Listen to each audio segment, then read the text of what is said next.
Le cœur est un muscle qui se contracte selon un rythme régulier pendant toute la durée de notre vie. Chaque battement est stimulé par un signal électrique généré par le système de conduction du cœur. Un cœur normal bat 60 à 100 fois par minute. Parfois, suite à un problème au niveau du système de conduction, le cœur bat trop rapidement, trop lentement ou encore de manière anarchique et irrégulière. Un examen dénommé électrocardiogramme ou ECG permet de mesurer et d'enregistrer l'activité électrique du cœur. Dans un battement cardiaque normal, le signal électrique emprunte un trajet spécifique à travers le cœur. Le signal électrique démarre normalement dans le nœud sinusal de Cay-Ceflac ou nœud sino-auriculaire, SA, situé dans l'oreillette droite, excitant les fibres musculaires sur son passage. Le nœud sino-auriculaire déclenche la contraction des oreillettes, ce qui provoque le passage du sang dans les ventricules. Le signal électrique se propage ensuite à travers le nœud d'Aschoff-Tawara ou nœud auriculo-ventriculaire, AV, pour atteindre enfin les ventricules. Ce signal déclenche alors la contraction des ventricules, activant la pompe cardiaque pour envoyer le sang dans les poumons et dans le corps.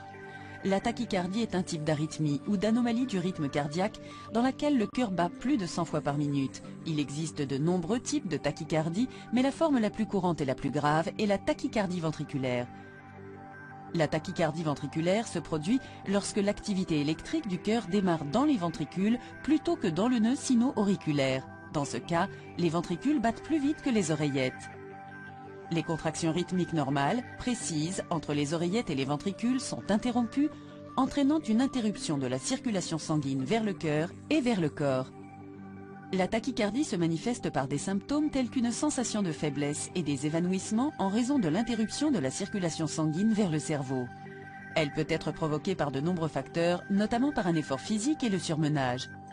Toutefois, une tachycardie peut entraîner des lésions si elle est prolongée et persistante et si la cause sous-jacente n'est pas traitée. Le traitement de la tachycardie est médicamenteux et ou chirurgical.